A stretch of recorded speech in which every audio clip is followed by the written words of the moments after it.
Welcome to Jenny's Kitchen. Flour, yeast, warm water, olive oil, and cooked chicken strips, mozzarella cheese, tomato sauce, onions, and sweet corn. We are gonna make chicken pizza. First, mix all your dry ingredients together. Then add warm butter and olive oil. Now work everything with your hands. Knead it on the counter until smooth, and let it rise for a perfect crust.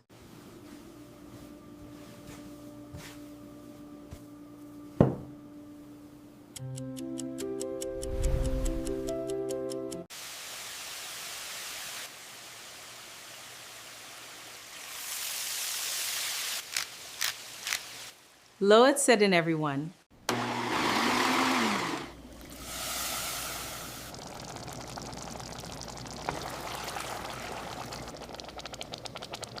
Let's roll out this beautiful pizza dough. Press gently with a wooden rolling pin. Roll from the center outward to expand it. Keep it in a perfect circle. And there you have it. We spread the sauce evenly. Now we add the seasoned chicken, layer the fresh bell peppers, then add some purple red onions, sprinkle on sweet corn kernels, top it all with mozzarella. First, slide your prepared pizza carefully into a preheated oven. Inside, the intense heat makes the cheese melt. Soon, it starts bubbling. Look at that perfect golden crust. Perfect.